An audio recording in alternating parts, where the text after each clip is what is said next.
Hello, Jessica. I want to talk to you today about something we do that frequently reinforces or encourages inappropriate behavior. Often we don't even notice we are doing it. When we look at behavior, we learn that people learn to do things for something they want or don't want. So when someone is behaving or acting, they have learned or have been conditioned to perform the behavior by getting or avoiding something. We also learn that often there is some form of trigger or cue that sets this into motion. It may be a seeing a person, a smell, or a request. So when inappropriate behavior occurs, there is a conditioned trigger and a consequence with it. That is why the behavior is occurring and what is setting up and encouraging the behavior for the next time. So Jessica, let's talk about a behavior you are dealing with. Okay, let's talk about James. He frequently hits me. The behavior plan says it is to escape. The plan also says it often happens when too many people are in the room or it is too loud. I can clearly see that. Good, Jessica, you can see the trigger, which is too much noise or people. You can see he is doing the behavior to get people away from him. I think I can understand that, but why does he keep hitting me? We always help him get away from when it happens. This is true. You are getting him away from the problem. However, what are you teaching him when you do that? So you are saying I am the reason he's hitting me, but I am helping him. Jessica, don't worry. You're not in trouble. I just want to teach you something that can help you with James. I want to help him learn a better way of communicating. You're not the reason he is hitting. However, some of what you are doing might be maintaining it. First thing is we need to stop reinforcing him for the inappropriate behavior. In this case, you should not help him by getting others away from him or help him to another place at first.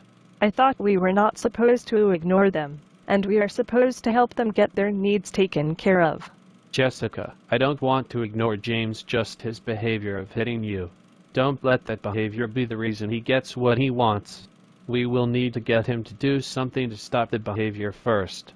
Then we want him to communicate what he wants before we help him get what he wants. Does that make sense? I think so. You're saying we should not help him until he communicates what he wants. Correct. It is important that we do not in any way make the inappropriate behavior be connected to getting what he wants.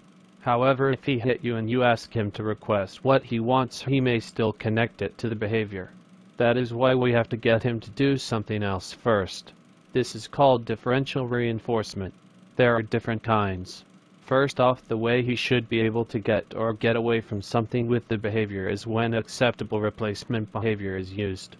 This is also called differential reinforcement of communicative behavior. So a replacement behavior or differential reinforcement of communicative behavior for James' situation would be getting him to say leave me alone or help me. Correct. All the other kinds of differential reinforcement will give some other form of reinforcement. The first one is called differential reinforcement of incompatible behavior. This is when you get them to do something that when they do it they can't do the inappropriate behavior. So let me see if I have got this. Incompatible behavior for James would be getting him to shake your hand or waving at you. You're saying he can't hit you out when he is doing one of those new behaviors.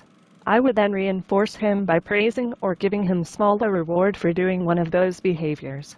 Jessica, that is correct. Let's talk about another one called differential reinforcement of alternative behavior. In this situation, we may not be able to ignore the behavior and we cannot get them to stop it. In this situation, we will try to get them to do another behavior even if the inappropriate behavior continues. If they do the behavior, we should reinforce them. Then again, we want to keep doing this until the inappropriate behavior decreases or goes away. So in this situation for James, if he keeps hitting me, I should try to get him to do something and then reinforce that. Let's say I ask him to stand up, and when he does that I tell him good job. I would then try to get him to do something else, such as sit down. That's right again. Okay, one more. Differential reinforcement of other behavior. This one is referring to getting them to stopping the behavior for a period of time, say 15 seconds. We would then reinforce them for doing that. We should follow up this by trying to increase the time. Let's say 20 seconds. So for James' situation, I will ask him to stop, and if he does for that time period, I can give him praise or give him reward. Correct again. You are really getting this. Let's just make one slight change. Remember, being asked to stop something may make him more angry, so you might just at first watch to see if he can do it. When he does it, reinforce him and then ask him if he can go longer. Jessica, if you get him to do the DRI, DRO or DRA and the behavior stops, you have interrupted the behavior. Now you can teach the replacement behavior. Remember, when you teach the replacement behavior, you prepare him by using a social story or general prompt before presenting the antecedent situation to him again. Boy, I hope I can figure this out. So with James, after we get him not hitting me, I should tell him, if you want people to leave you alone, you should say go away or help me. Yes, Jessica. It would probably be good to use a transfer trial here as well. That means practice it until they get it right. Then you should help him get away.